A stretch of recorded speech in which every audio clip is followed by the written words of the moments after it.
Bienvenue pour Emerging Valley Online Edition. Et cette fois-ci, nous allons parler sur cette séquence du financement, de l'innovation et des startups en période de Covid-19. Et cette plénière qui va s'intituler Investir en Afrique à l'heure de la Covid-19, quelles sont les leçons de résilience et les perspectives post-pandémie pour les startups africaines, va être illustrée par de nombreux investisseurs, business angels de renom, de talent, notamment d'Afrique de l'Ouest, mais aussi d'Afrique francophone, mais aussi d'Afrique anglophone, d'Afrique de l'Est aussi. Et pour cela, je vous demande tout simplement d'accueillir et de remercier digitalement, les applaudissements, on peut quand même les applaudir, Madame Kenza Lahlou, qui est la fondatrice d'Outliers Ventures, qui est un fonds d'investissement panafricain basé à Casablanca. Également Mariam Diop, qui est la principale investor de Orange Ventures. Également Cyril Collomb, qui est le General Partner de Partech Africa. Merci Cyril d'être là. Également Pierre Fauvet, qui est le Managing Partner de Creadev. Creadev, fonds d'investissement qui est très impliqué, notamment en Afrique de l'Est et notamment au Kenya. Nous avons également Jérémy Hajdenberg, qui est le directeur général du fonds Investisseurs et Partenaires.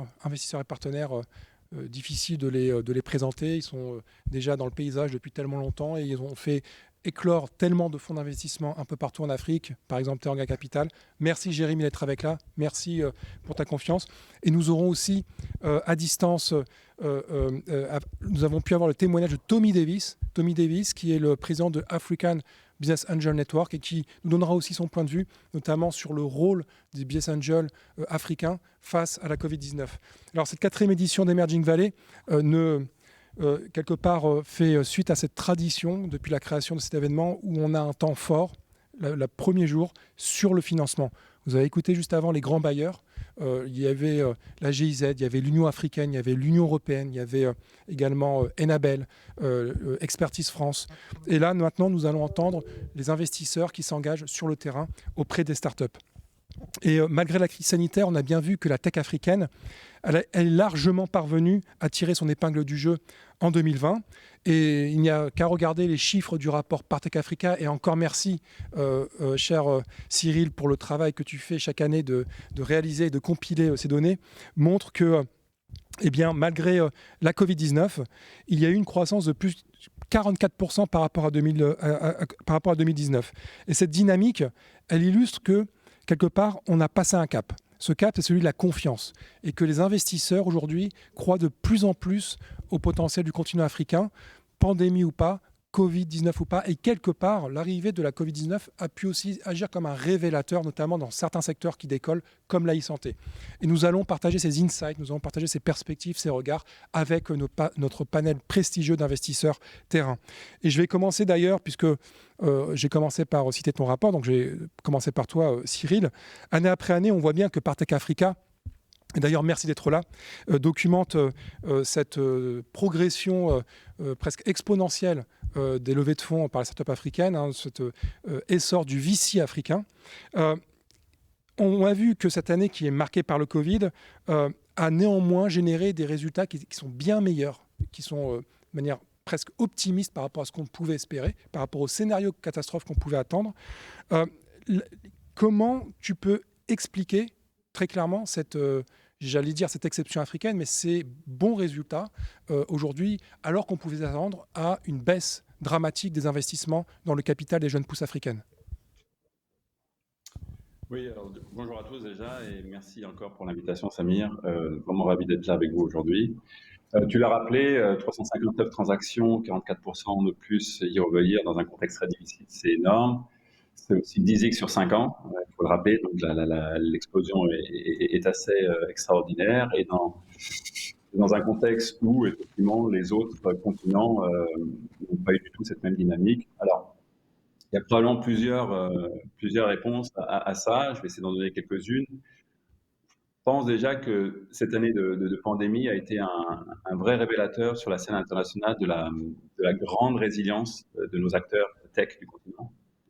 Une vraie grosse capacité à s'adapter, à innover, à construire dans un contexte difficile des sociétés qui ont de vraies grandes ambitions panafricaines. Et la réalité, c'est que les acteurs internationaux ne s'y sont pas trompés. L'année dernière, en plein Covid, on a un record absolu en termes de liquidité sur le marché africain avec 1,5 milliard d'exit tech, avec les plus grands noms, en tout cas un certain nombre de très grands noms qui sont venus se positionner sur le continent, WorldRemit, Stripe, etc. Donc ça, je pense que c'est une très bonne validation au niveau international de la très bonne santé de notre écosystème.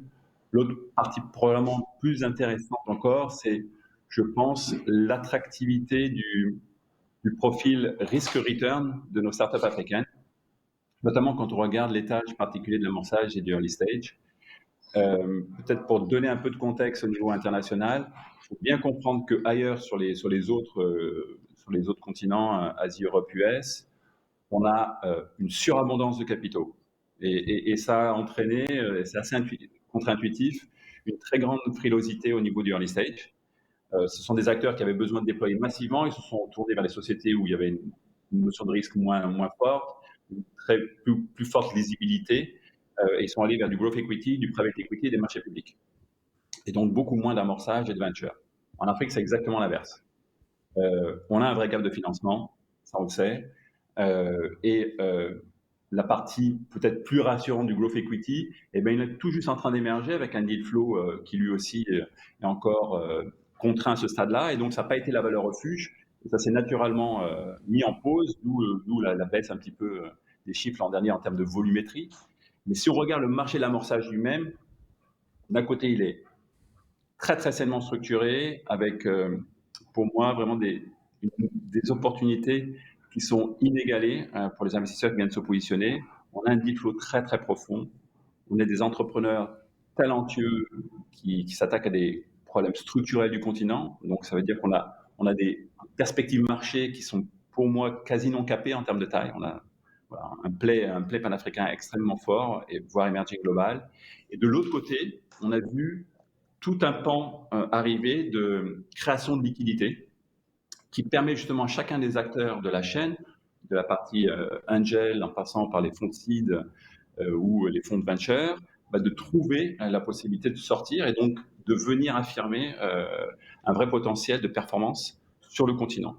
Et le fait qu'on ait des sorties sur les tickets growth des angels et des fonds de seed, qu'on ait aujourd'hui un secondaire qui apparaît, une vraie stratégie M&A, des fonds de PI qui viennent se positionner, voire des introductions en bourse, soit locale, soit internationale, sont de très très bons indicateurs. Donc la réalité, c'est que l'année dernière, on a eu 443 investisseurs qui sont positionnés sur ces transactions-là, et c'était un record absolu aussi, et je pense que cette attractivité-là ne ralentit pas et ne se dément pas, en tout cas même sur 2021. Alors, merci beaucoup Cyril. Donc effectivement, on voit à quel point cette résilience, et tu la détailles avec force dans les chiffres, a été présente, a été une réalité. Néanmoins, est-ce qu'on peut quand même parler d'un effet Covid, notamment si on reste sur la question du portefeuille? Est-ce que ça a impacté les portefeuilles des fonds? Est-ce que ça vous a incité à davantage changer de stratégie pour mieux les sécuriser? Et je vais me tourner vers toi, Kenza. Kenza Lahlou, donc selon toi, donc à la tête de Outliers aussi, tu as une vision panafricaine des choses.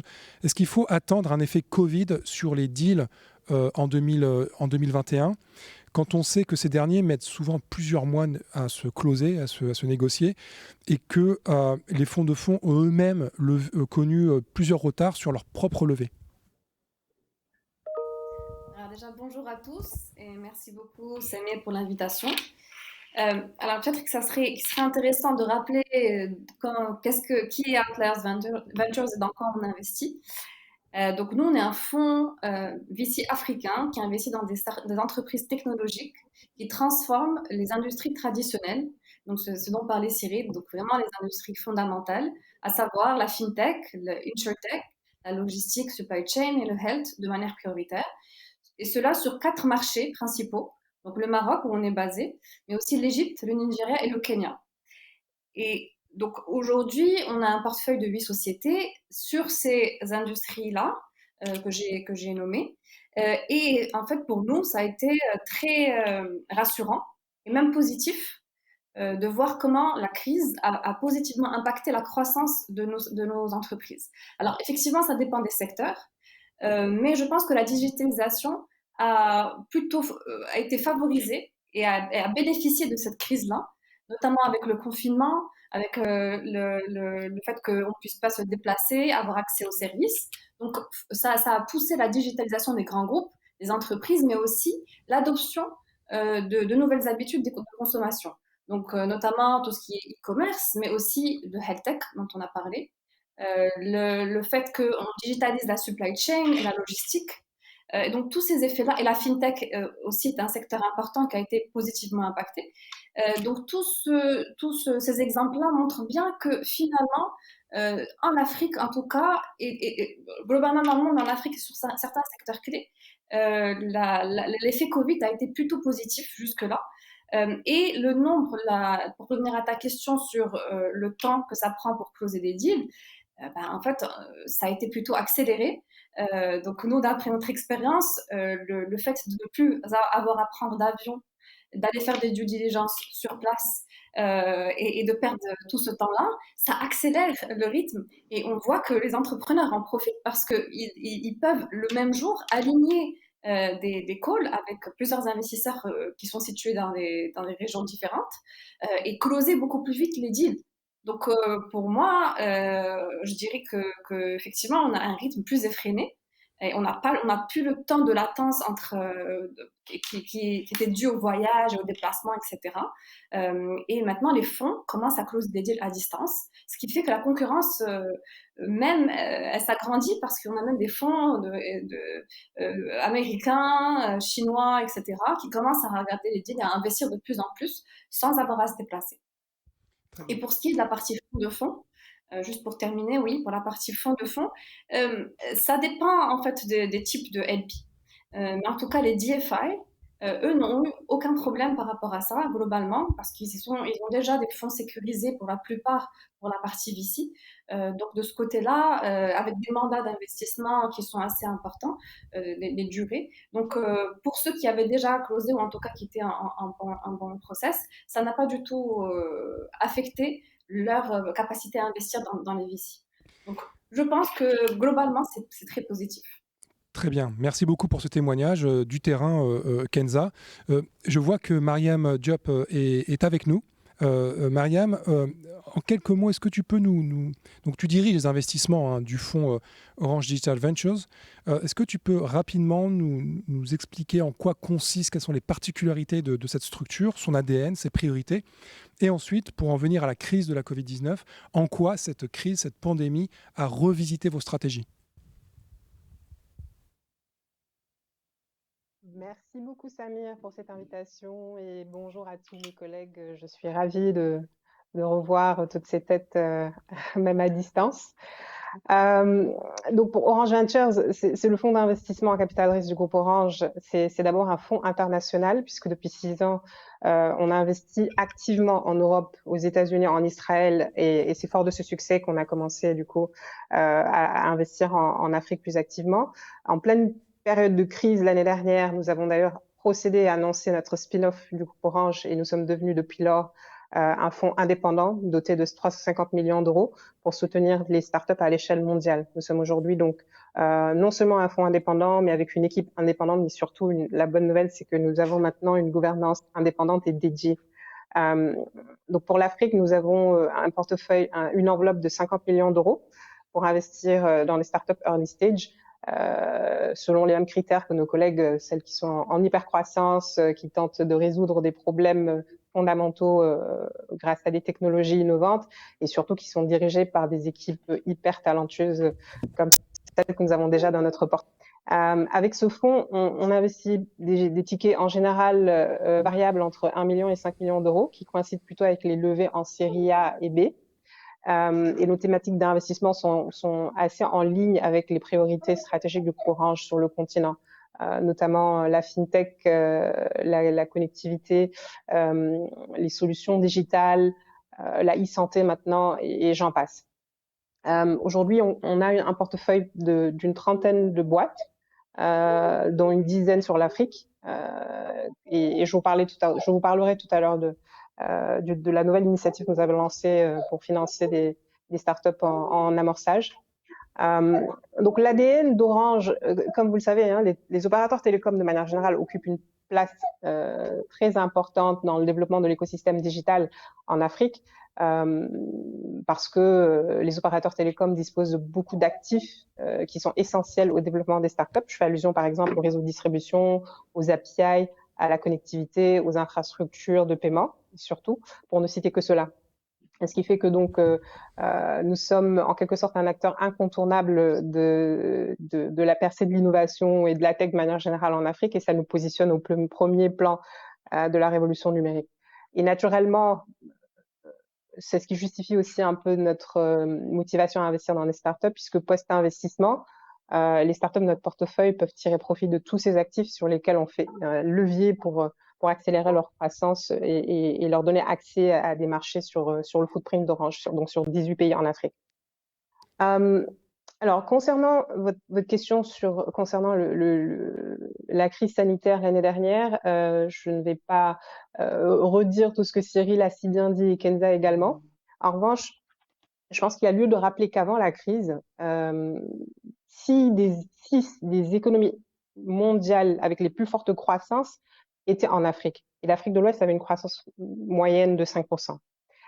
Pour ce qui est de la tech, la croissance des levées de fonds avant la crise et de manière générale, l'intérêt que portaient les investisseurs étrangers pour le continent étaient des facteurs qui permettaient de dire que le succès de la tech avait vraiment dépassé les prédictions qu'on avait il y a 5 à 10 ans.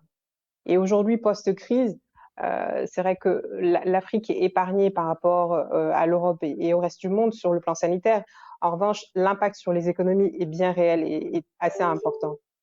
Je pense que pour les entreprises, ça se traduit d'abord par un effet négatif qui les a conduits à faire des emprunts de manière assez massive, en tout cas plus que ces 5 dernières années, parce qu'on note à peu près une augmentation du financement par emprunt de 10%. Et nous, chez Orange, on a porté une attention particulière aux solutions qu'on pouvait proposer pendant cette crise, puisque déjà l'opérateur lui-même compte, en Afrique, on compte, Orange est bien positionné en tant qu'opérateur télécom, puisque un habitant sur 10 est client d'Orange. Et l'Afrique est très importante aussi de manière générale dans les résultats que fait le groupe, puisque c'est la zone qui tire la croissance vers le haut. Donc, ça s'est montré en période de crise et on a articulé notre réponse fondamentalement autour de 3 points. D'abord, apporter un soutien moral et un accompagnement plus resserré à toutes les boîtes de notre portefeuille, qui ont fait l'objet d'un suivi beaucoup plus régulier et un soutien sur un autre plan que seulement le financement. Ensuite, nous avons évalué les besoins de financement les plus urgents des boîtes de notre portefeuille et avons mis en place un processus de fast track qui a permis de mettre à disposition les fonds requis plus rapidement. Et on estime à peu près 50% de notre portefeuille qui a bénéficié d'un follow-on sous forme de bridge. Et enfin, le plus important que j'évoquais tout à l'heure, c'est en pleine période de crise, nous avons lancé un fonds d'amorçage pour soutenir les jeunes pousses, particulièrement fragilisés par la crise. Et ça permet d'une certaine manière aussi de combler un peu l'écart qui s'était bien creusé entre l'amorçage et le early stage. Et donc, nous avons investi des tickets variables entre 50 millions et 50 000 euros et 150 000 euros dans 7 startups basées essentiellement dans les pays du footprint d'Orange. Très bien. Merci beaucoup, Mariam. C'est très concret. C'est d'ailleurs totalement complémentaire avec ce que vient d'expliquer aussi les insights qu'ont partagé Kenza et Cyril.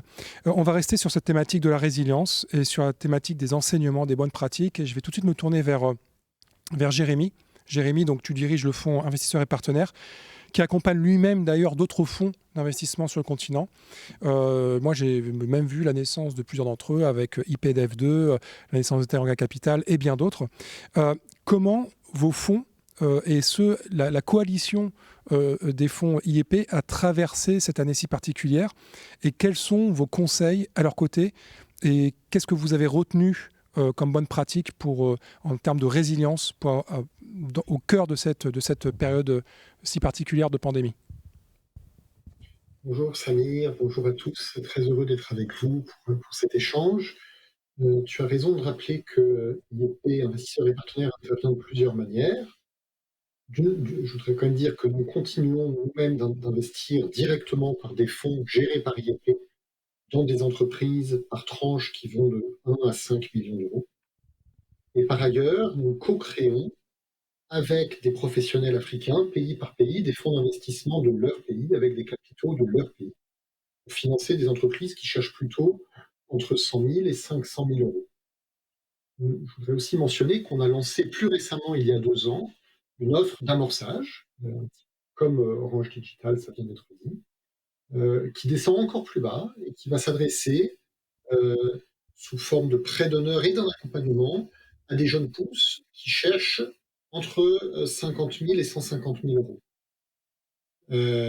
Alors c'est vrai que tu m'interroges spécifiquement, non pas sur comment on accompagnait les entreprises, mais comment nous accompagnons certains fonds d'investissement partenaires qui accompagnent eux-mêmes des entreprises. Nous en avons créé 5 au Sénégal, en Côte d'Ivoire, au Niger, au Burkina, à Madagascar, et nous espérons bientôt en créer 5 autres.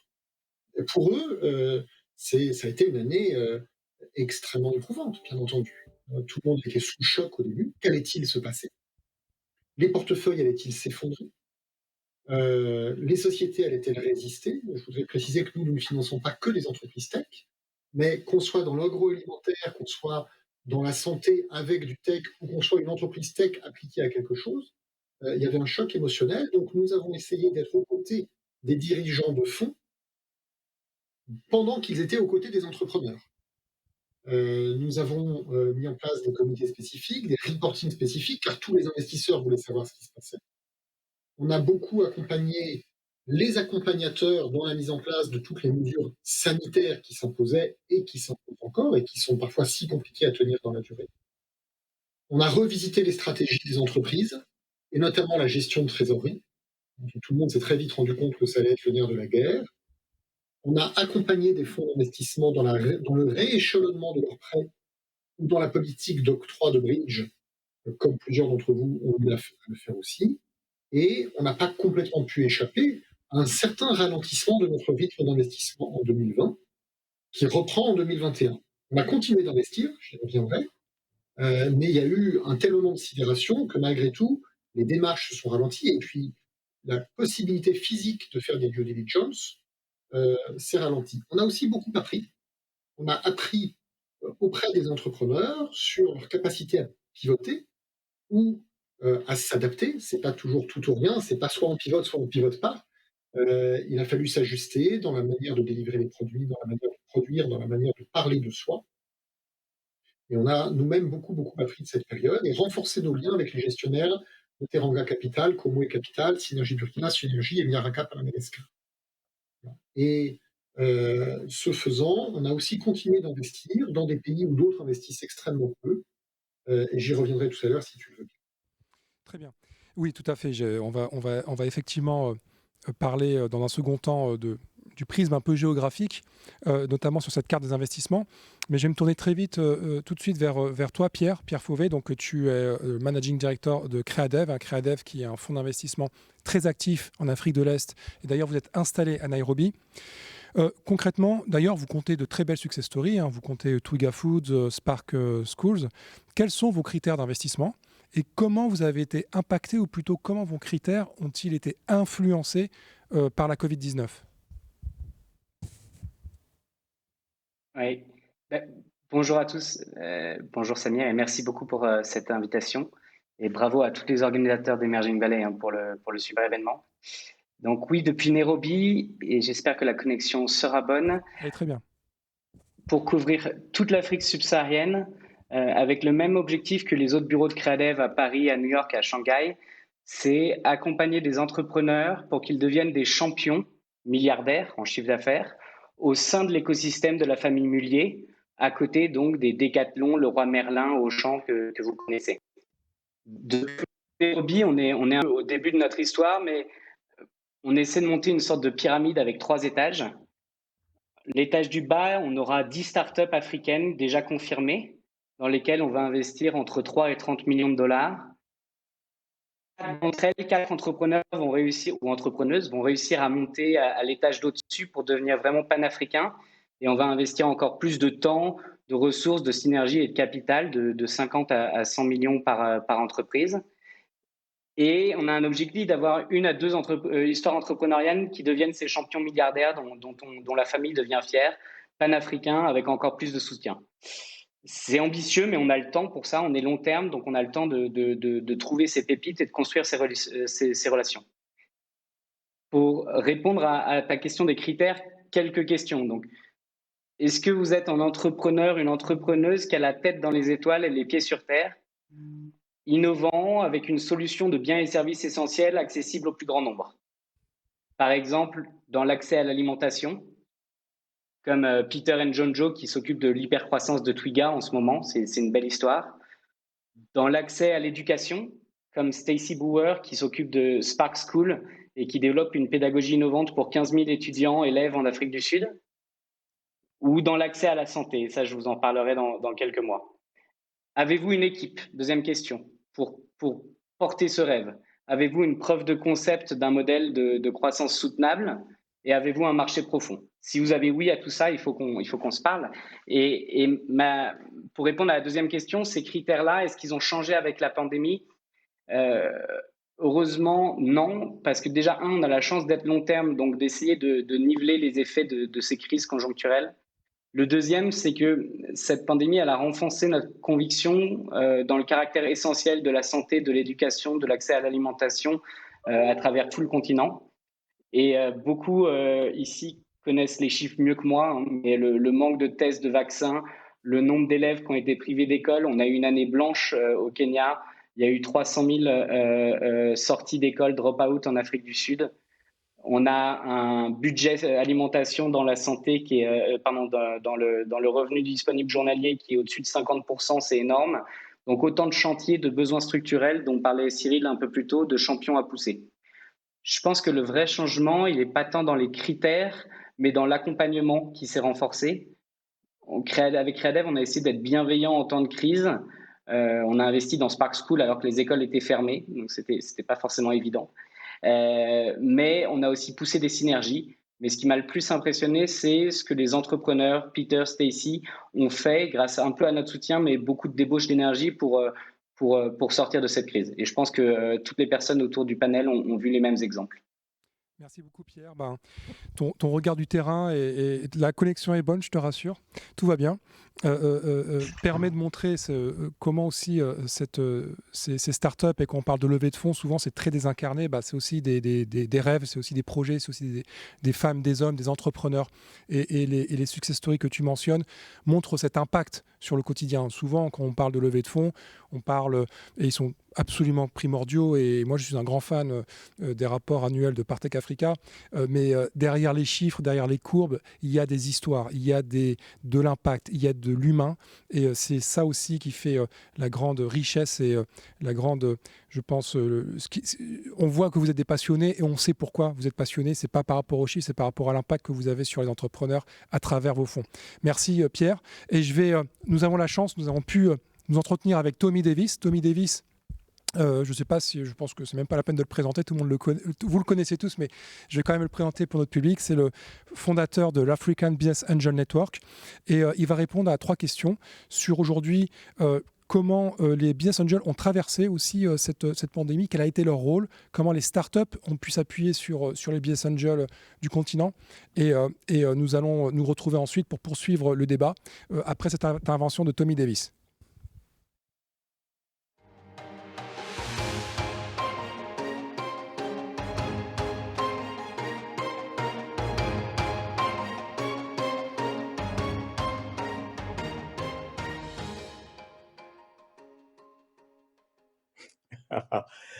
Well, the Africa Business Angel Network currently has about 50 different networks in 33 African countries. And our investment portfolio by these networks is very, very varied because, as you can imagine, it depends on what part of Africa the network is in. So you have the Anglophone networks in places like Nigeria and Kenya. You have the Francophone networks in places like Senegal, Cote d'Ivoire, and even Mali.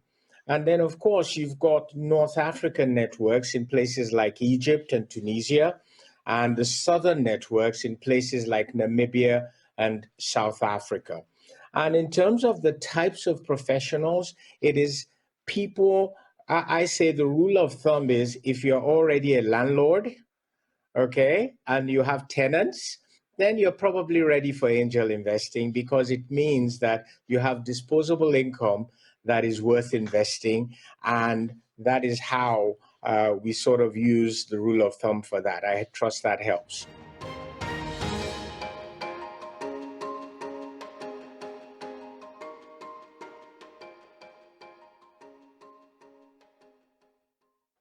Well, I don't think anybody can actually answer the like-for-like numbers because VCs are institutional, but we have seen a growth with the Africa Business Angel Network creating with others the Africa Angel Academy, which actually trains angel investors. We're seeing an increasing number of angels. And in terms of trends, what is happening is the good news for us is the entrepreneurs that have exited or sold their companies are becoming angels. So if you look, for example, Inya Boyaji has done Future.Africa, Jason Njoku has done Spark, Bosun Tijani is doing the CC Hub Syndicate, and in Cairo, we've got the Cairo Angels Fund. So we're seeing an increased activity around angel investment from those who have already made money as entrepreneurs on the continent. So that is the major trend we are seeing in angel investing.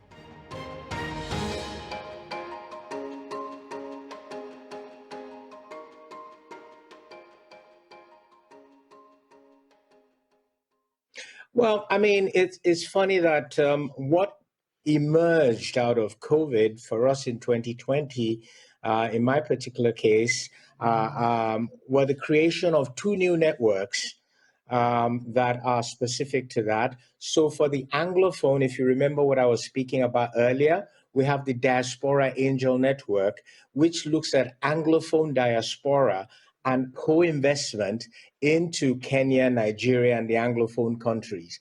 And likewise, funnily enough, out of Paris, by the way, Dan is out of London. Out of Paris, we have the Bridge Angels that is looking at Francophone diaspora, investing in Francophone Africa, so in Tunisia, in Morocco, in Dakar, and Francophone cities in Africa like that. So that's been the Angels' response to COVID, is the expansion of our capability to embrace those in diaspora to increase the amount of capital that angels are able to deploy on the continent.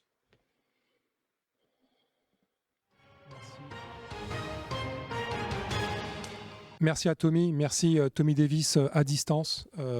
C'est toujours mieux. Donc Tommy Davis aussi, qui est un habitué d'Emerging Valley, nous l'avons accueilli les années précédentes, mais aujourd'hui nous l'avons fait en distanciel comme vous tous et il nous a accordé un peu de temps. Il avait un petit peu de temps pour son enregistrement et nous le remercions très chaleureusement. Merci Tommy Davis.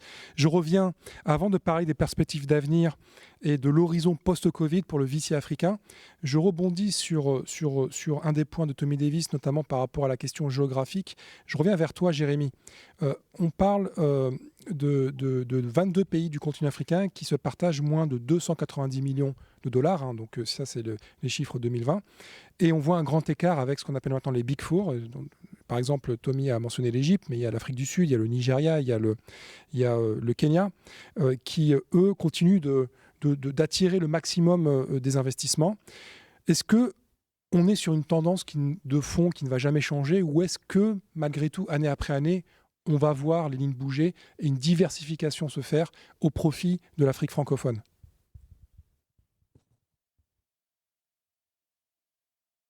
Ce changement, je crois qu'on l'appelle de nos voeux et que la plupart d'entre nous, tous, je crois, on est en train d'œuvrer pour le provoquer, un rééquilibrage qui ne doit nuire à personne, et permettre que partout en Afrique et partout dans le monde, les meilleurs entrepreneurs, les équipes qui sont prêtes, puissent accéder à du capital pour réaliser leur potentiel et provoquer les changements dont ils sont capables.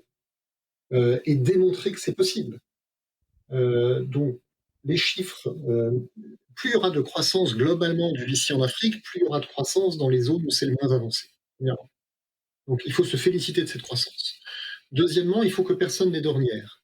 Évidemment, c'est possible là où ça se fait depuis 10 ans et là où le PI était déjà depuis longtemps, mais c'est possible ailleurs aussi. Il faut que nous, qui sommes autour de cette table, nous osions, les premiers, financer les meilleurs dans les pays souvent négligés pour que des exemples apparaissent. Évidemment, nous avons aussi une responsabilité parce qu'ensuite, il faut réussir. Sinon, nous n'aurons démontré que des échecs et ce sera contre-productif. C'est là qu'est toute la difficulté. Du côté d'investisseurs et partenaires, on est très fiers, en pleine pandémie Covid, d'avoir pu faire des réalisations dont nous sommes très fiers. Nous avons financé au Mali la société Téliman, qui est dirigée par une très talentueuse équipe de jeunes professionnels maliens revenus de l'étranger, Awa Traoré et Abdoulaye Maïga, qui sont les premiers à proposer des taxis-motos dont les chauffeurs sont propriétaires, les acquièrent par leasing, et qui pensent bouleverser le transport intra-urbain en Afrique de l'Ouest. C'est une grande ambition. Et sachant qu'ils proposent à leurs chauffeurs des conditions de travail attractives, donc il y a aussi une mission sociale qui est belle. Nous avons pu financer à Madagascar la société Iroon, qui est spécialisée dans des solutions SaaS pour les entreprises, pour les aider à créer et déployer des projets d'intelligence artificielle en rapport avec leur métier. L'une des applications, par exemple, est de permettre aux entreprises de la grande distribution de prédire leurs ventes et donc de gérer leur stock. C'est une magnifique solution qui se crée à Madagascar. Et c'est une nouvelle que je suis heureux de vous annoncer aujourd'hui. Nous allons financer en Côte d'Ivoire la société Legafrique, plateforme de services juridiques en ligne agissant dans l'ensemble de l'espace OADA, pionnière, et qui répond à des besoins évidents de digitalisation des services juridiques. Donc, je crois qu'on est en train de démontrer que c'est possible, que des équipes brillantes sont là, ont identifié des solutions, qu'une profondeur de marché existe à condition de voir suffisamment grand et souvent au-delà de son propre pays. À une échelle un peu plus grande, nous sommes également très fiers, via le fonds IEP Afrique Entrepreneur, d'avoir investi dans la société Star News, active principalement en Côte d'Ivoire, mais qui vise toute l'Afrique de l'Ouest et dont les promoteurs sont en partie basés aux États-Unis, et qui est une plateforme de distribution de contenu vidéo qui permet à des créateurs de contenu africains de partager leur contenu. Donc ça bouge dans beaucoup de directions avec des équipes très variées, des trajectoires très variées, y compris au Mali, y compris à Madagascar, y compris au Sénégal, y compris en Côte d'Ivoire. Et on espère, avec les collègues qui sont autour de cette table ronde, avec vous et avec d'autres qui nous rejoindront, un changement d'échelle non seulement de chaque entreprise, mais du nombre d'entreprises qu'on va pouvoir financer pour avoir cet effet boule de neige. Merci Jérémy. Il nous reste 10 minutes et nous allons aller un peu plus loin dans cet horizon post-Covid. Et je vais demander à Kenza aujourd'hui quelles sont les tendances que tu observes aujourd'hui dans ton portefeuille. Est-ce que tu peux déjà nous dire que, quelque part, on a parlé de ce que transforme le digital, la reprise est déjà là, a déjà débuté, ou est-ce que tu penses qu'il y a encore plusieurs trimestres difficiles à affronter ? Effectivement, la reprise a déjà débuté et je veux même dire qu'elle n'a jamais, qu'elle a toujours été là. C'est-à-dire qu'on a eu la chance peut-être, il y a deux éléments. Je pense qu'il y a une partie chance où on a eu la chance d'être dans des sociétés qui ont fait des levées de fonds dans les 3 mois environ avant le début de la crise. Donc elles avaient assez de capital pour pouvoir tenir sans problème. Et ça, c'est la majorité de nos startups ont eu cette chance-là. L'autre partie qui est moins de la chance, qui était plus liée à notre stratégie d'investissement, c'est qu'on a toujours regardé les opportunités selon le problème fondamental qu'elles résolvent. Donc vraiment, des entreprises qui transforment, qui utilisent la technologie pour transformer des secteurs clés, des besoins fondamentaux qui, même pendant le Covid, ne se sont pas n'ont pas vu leur activité diminuer, mais au contraire, elles se sont accélérées. Donc, je donnais des exemples concrets. Je pense c'est toujours plus parlant. Donc, par exemple, dans tout ce qui est supply chain du FMCG, c'est-à-dire des produits de grande consommation, on a 3 entreprises qui sont dans ce secteur-là. Donc, une en Égypte, Maktab, une au Kenya et en Afrique de l'Est, qui est Sokowatch, et une 3e au Maroc, qui est Waste2Cap, qui est allée vers ce modèle-là, justement pendant la crise, parce que c'est l'opportunité. Donc, ces entreprises-là, elles transforment la chaîne de valeur de l'approvisionnement des épiciers, donc vraiment des épiciers informels qui distribuent 80% du volume de vente des produits de grande consommation en Afrique. Et donc pendant les mois de confinement et pendant toute l'année 2020 jusqu'à aujourd'hui, les commandes des épiciers ont explosé. Et donc, le rythme de croissance de ces entreprises-là a été hyper intéressant. Et du coup, elles ont clairement bénéficié de la crise. Donc, sur ce volet-là, sur la partie FMCG Supply Chain, vu qu'elles répondent à des problèmes fondamentaux, il n'y a eu aucun souci. Les autres tendances qu'on a vues, c'est en termes de FinTech. Donc, par exemple, un investissement qu'on a au Nigeria dans la société Bamboo, qui en fait permet aux Nigérians d'investir. Donc, elle démocratise l'accès à l'investissement pour les Nigérians sur la bourse, donc le stock exchange américain. Et pendant la crise, justement, la bourse a explosé. Et donc, cette startup-là donne accès à ces opportunités pour les Africains. Ce qui a fait qu'on a observé une croissance exceptionnelle, et ce sont ce genre d'opportunités que les crises révèlent. Enfin, la partie health-tech, notre investissement également dans le health-tech a été aussi plutôt positivement impacté au vu du besoin grandissant d'avoir accès à la santé à distance. Donc, il y a ces tendances-là claires qu'on voit sur ces trois secteurs en particulier, qu'on a pu observer, mais également dans d'autres, par exemple la logistique et le transport. Selon les secteurs, donc les niches, peut-être pas le cross-border qui a été plutôt affecté vu qu'il y a eu des fermetures de frontières, mais ce sont les grandes tendances qu'on observe. Maintenant, en termes de rythme d'investissement, on a vu d'après le rapport de Partech qu'en early stage, le nombre d'investissements a plutôt augmenté. C'est peut-être là où on va voir la tendance peut-être reprendre pour les investissements en late stage en 2021, en tout cas on l'espère. Merci beaucoup, Kenza. Je rebondis tout de suite sur ce que tu viens de dire pour te poser quasiment la même question à Mariam. Quelles sont les grandes, quelque part au niveau de Orange Digital Ventures, est-ce que la tendance que vous voyez actuellement, c'est une tendance à la frilosité ou, comme vient de l'expliquer et de l'illustrer Kenza, vous voyez que la reprise est déjà là dans votre portefeuille et dans le dynamisme des startups dans lesquelles vous souhaitez investir? Merci Samir. Pour compléter ce que disait Kenza, je dirais que c'est plutôt un retour à la normale, mais avec quelques précautions, notamment sur le processus de due diligence pendant cette période qui est un peu dictée malheureusement par la crise et qui nous pousse à revoir fondamentalement notre façon de conduire les investissements. On entend souvent dire qu'en Afrique, par exemple, tous les investissements sont à impact. Je pense que c'est vrai, mais le Covid nous a appris qu'il faut trouver un équilibre entre le rationnel d'investissement motivé par le social, celui motivé par l'impact et celui par les retours financiers. Nos startups africaines s'en sont sorties plutôt pas mal par rapport aux prévisions. Il y a des exemples exceptionnels, par exemple Yoko dans notre... Je crois que la connexion nous fait défaut. Mariam, tu nous entends? On va essayer de rappeler peut-être Mariam un peu plus tard, peut-être pour le mot de la fin.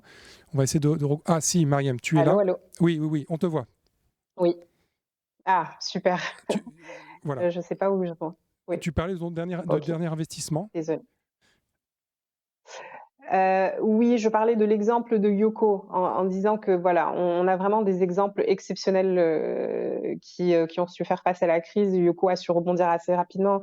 Ils ont fait vraiment preuve de beaucoup de résilience, ce qui leur a valu de recouvrer 80% de leurs revenus qui étaient perdus juste après la crise. Vers la fin de l'année, ils ont fini 2020 en dépassant le niveau de revenus de l'année précédente.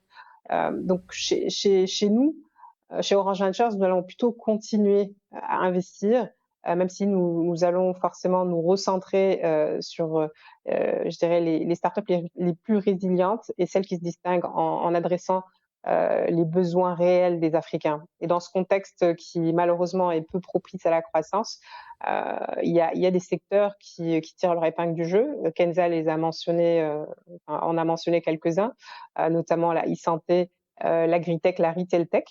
Et nous allons forcément aussi porter une attention particulière aux startups qui ont une vraie stratégie d'internationalisation pour des raisons évidentes désormais.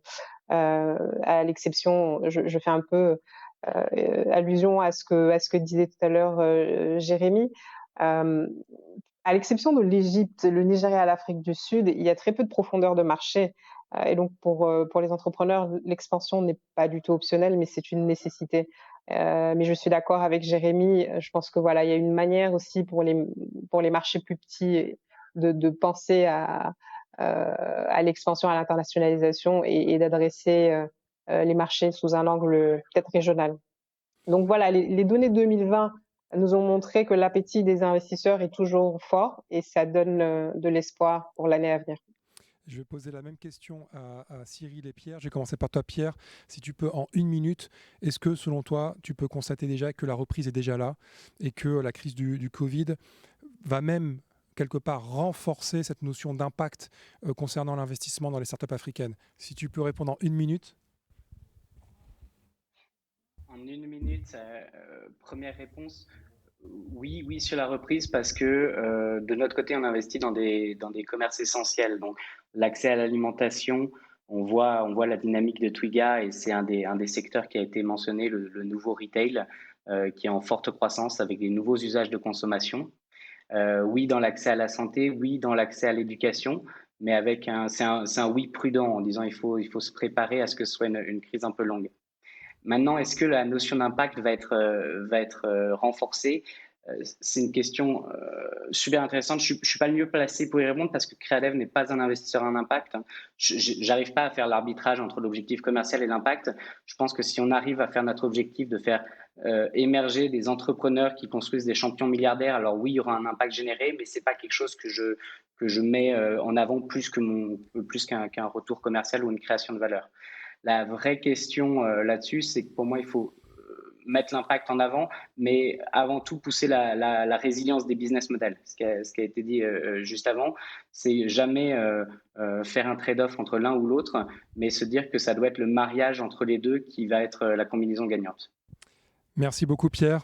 Le mot de la fin pour toi, Cyril. C'est toi qui as d'ailleurs inauguré cette plénière. Alors pour toi, avec Partech et puis avec votre vision, avec toi, Tidiane, panafricaine, est-ce que la reprise est déjà là ou est-ce que la reprise est déjà là finalement? La réponse est clairement oui. Je suis très très optimiste pour 2021. On a un début d'année 2021 où l'activité est très très forte. Alors, comme le rappelait un certain nombre d'entre nous, c'est parce que finalement les choses ont commencé dès Q3, Q4 l'an dernier. Donc après la période de pause, on s'est tous focalisés sur nos portefeuilles et s'assurer que tous les plans étaient mis en place et qu'on donnait de l'air qu'il fallait à nos sociétés. On a tous voulu et recommencer à réinvestir et on le fait avec des nouvelles façons de gérer ça. Je pense aussi que la syndication est très importante dans ce contexte-là, plus que jamais, parce qu'on a tous des profils très différents et il y a besoin de perspectives ultra locales, beaucoup plus globales, et ça renforce cette nécessité de travailler tous ensemble. Maintenant, si je regarde 2021, oui, les chiffres sont sur Q1 sont très très cohérents. En nombre de deals, on est sur une dynamique supérieure à ce qu'on a vu par le passé. En termes de volumétrie, l'année dernière, on n'a pas eu un seul méga deal. Ça donne toujours une tendance sur le marché, mais cette année, on a déjà trois méga deals de plus de 100 millions, tous dans la fintech, du reste. Donc, ça laisse présager que la fintech sera le secteur une nouvelle fois cette année qui sera porteur. Mais 3 méga deals qui font 400 millions, il y en a deux annoncés, un qui est non disclosé. C'est très cohérent et dans 3 pays différents, donc ça c'est plutôt pas mal. On a effectivement des secteurs qui continuent à booster. On a vu une belle dynamique l'an dernier au niveau de l'agritech. On avait vu Grow Intelligence et le rang de 85 millions cette année. Il y a Aerobotics, il y a Windfarm qui ont fait des très belles levées. Et en termes de géographie, le Nigeria est toujours un petit peu à l'épicentre, avec un ADN fintech très propre. Je rajoute en dehors des Flutterwave, il y a Kuda Bank, il y a un certain nombre de sociétés qui ont levé au Nigeria depuis le début de l'année. L'Égypte toujours là. Moi, j'aime beaucoup ce que je vois depuis le début de l'année en francophone. Donc ça c'est pour moi quelque chose d'assez intéressant. Sénégal, Côte d'Ivoire, Maroc, Tunisie. Et voilà, nous, juste pour finir là-dessus peut-être, juste à titre d'exemple, nous, par Tech Africa, on est en train de rentrer 4 nouvelles boîtes depuis le début de l'année dans notre portefeuille. Et si je compte les réinvestissements, on sera déjà fin avril au même nombre de transactions que l'an dernier. Et l'an dernier, on a été très actif malgré le contexte. Donc voilà, ça dit un petit peu que la dynamique est là. Moi, j'ai de très grosses attentes pour cette année. Et je pense que la dynamique qu'on a pu voir sur 2019 et 2020, même si elle a été un peu temporisée au niveau volumétrie avec le Covid, seront effacées par la dynamique de cette année. Eh bien voilà, donc je suis très c'est le mot de la fin, la dynamique est là, la reprise est là. Merci Cyril Collomb et à nouveau merci à ce panel pour avoir partagé ces informations de première main, ces insights du terrain. Et je remercie encore Tommy Davis, le président de l'African Business Angel Network, d'avoir été avec nous, Kenza Lahlou qui est présidente de Outliers Ventures, Mariam Diop, principale d'Orange Ventures, Cyril Collomb, partenaire de Partech Africa, Pierre Fauvet, managing partner de Creadev, et enfin, bien sûr, Jérémy Hachdenberg, qui est le directeur général adjoint d'Investisseurs et Partenaires. Merci à vous, merci de votre confiance, merci d'être là, de participer à cette édition spéciale résidence d'Emerging Valley. Les écosystèmes ont besoin de ces témoignages, ont besoin de ces moments, surtout maintenant, et c'est toujours un plaisir, un honneur de vous avoir parmi nous, et à très bientôt. Merci. Merci à toi. Merci.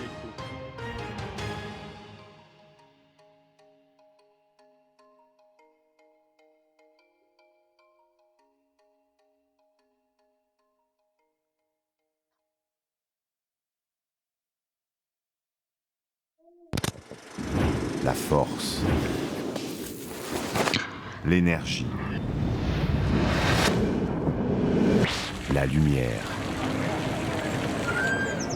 un territoire,